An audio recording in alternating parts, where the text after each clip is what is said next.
In today's tutorial, I'm gonna show you how I draw shoes, and I will share with you all of my methods, tips and tricks on how to improve your shoe drawings. Also, I'm gonna be using my own pictures just to show you that you don't need to spend hours online finding the best reference for your drawing. Alright, let's get into it.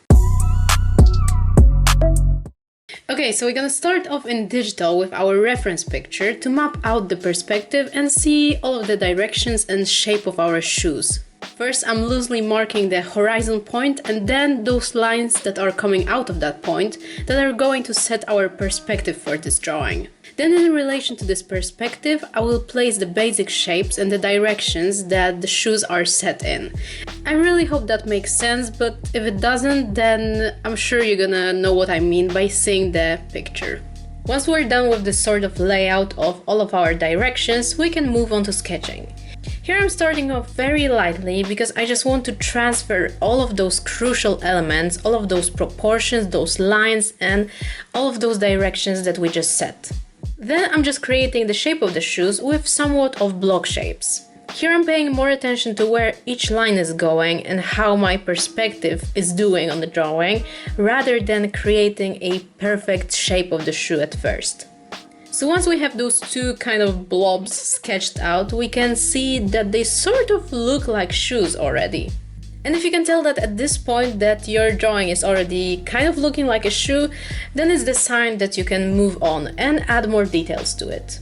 Here I'm still sticking with my Prismacolor Col-Erase because that's just my preferred method of doing the sketch, because it's always easier for me to erase anything if I make a mistake. But you can obviously use your regular graphite pencil at this point.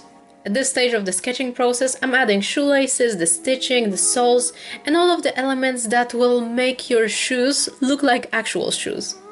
Once I'm assured that everything is sketched out correctly, I'm taking my automatic pencil and I'm going over the whole sketch, and I'm adding even more details to the shoes. It's also quite important here to give the shoes the feel that there's an actual feet inside of them.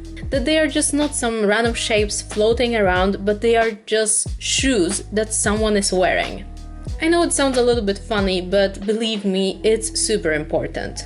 So to enhance the feeling that someone is actually wearing the shoes you're drawing, you can always add a couple of creases in crucial areas where shoes are usually bending. And also, for example, you can make sure that the laces are drawn quite loosely and they are naturally positioned on your shoe.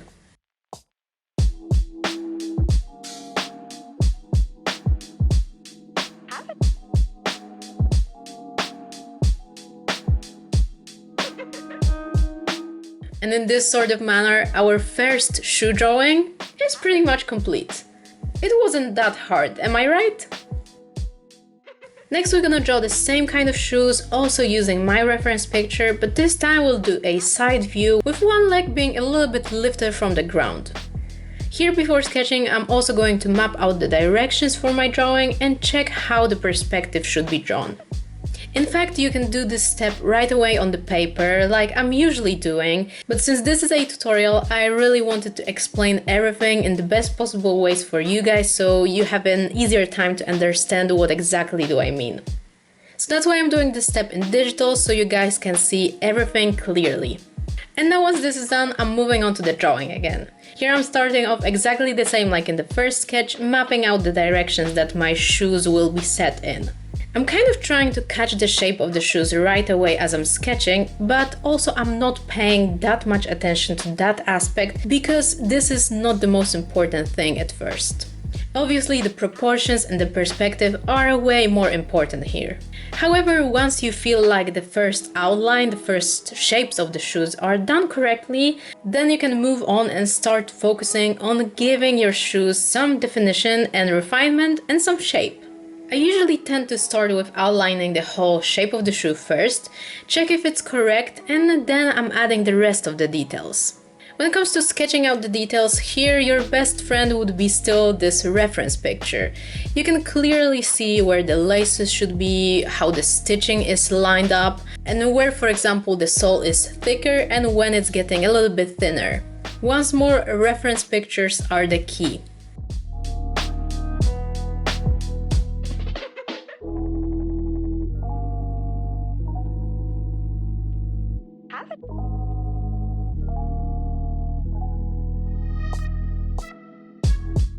And well, this is how pretty much our second shoe sketch is complete. Now we're gonna move on to something a little bit more complicated.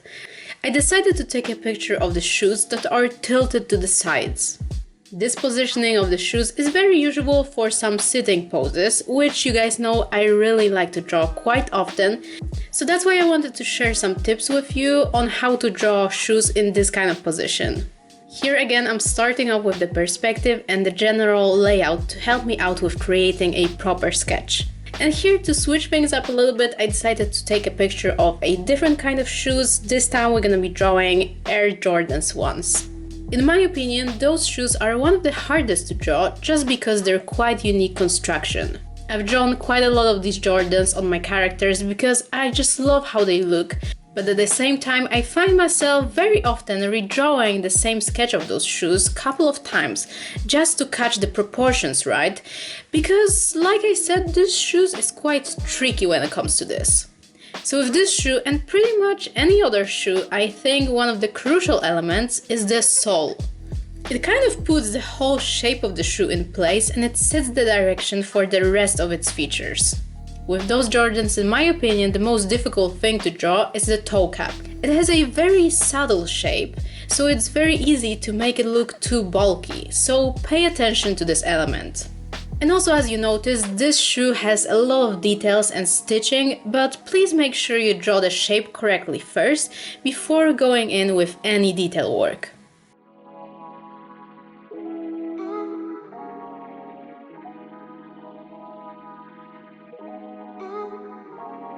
And well, after some time and refining the sketch, we're pretty much done with it. But here, besides the sketching part, we're gonna also add some color to our drawing. I won't stick with the color scheme for my picture, just to mix it up a bit and show you guys that you don't always need to stick with the colors that are given on the picture. You can mix it up however you want. The coloring process of the shoes is not really as complicated as drawing faces, for example. But well, of course, if you want your shoes to be super realistic, then it will probably take a little bit more than my coloring process today, but obviously everything comes down to your own personal preference. I just find myself not being too detailed with my coloring when I draw shoes, just because I don't want to overdo it compared to the rest of my drawing. So here I'm just filling the drawing with some block colors, I'm adding a little bit of shadows and highlights with the marker, and then at the end I'm just adding a little bit of details with colored pencils. And well, that's basically it. In the last part of our today's tutorial, we'll be drawing a particular type of shoes using a reference of a different shoe. This is the technique I'm using very often because it doesn't happen a lot of times that I find a perfect reference picture of the particular shoes I want to draw at the moment.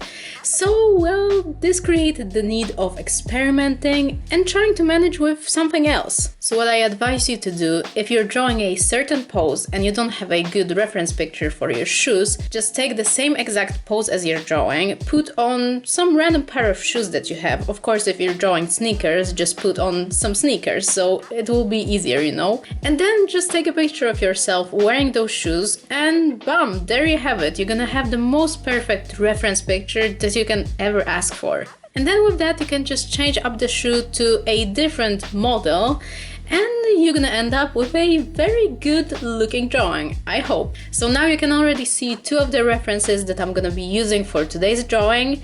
The picture with Jordans is the one that I took and the picture of Vans is the one that I found online. So here with the method I showed you before, I'm setting up my perspective, the directions, to map out the base shape of the shoes. However, at this point, I'm already starting to look at the picture of the Vans to see what their shape is, and at the same time, I'm trying to map their shape on my sketch instead of the shape of the Jordans. I'm trying to spot all the differences and transfer them onto my sketch. Here, the most important thing is to draw everything proportionate to both the legs and to the shoe features. I really hope that makes sense. This method takes a lot of time to practice and finesse, so please don't get mad if it won't work for you at the first try. At the very end of my drawing process, I'm adding all the details to my shoes, and that's how pretty much my drawing is complete.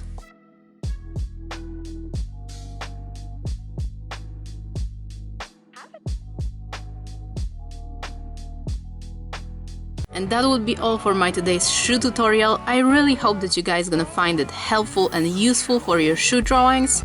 Also, let me know what kind of tutorial would you like to see next. I'm waiting for your suggestions in the comments. And well, thank you guys so much for watching. I love you all and I hope you are all staying safe and healthy. I'll be seeing you very soon in my next video, so take care and bye! I'm just going with the gut, never had a doubt, felt like this is just a must. Put me in perspective, I'm the deepest in the cut. Everybody tuning in, but this is just for us now.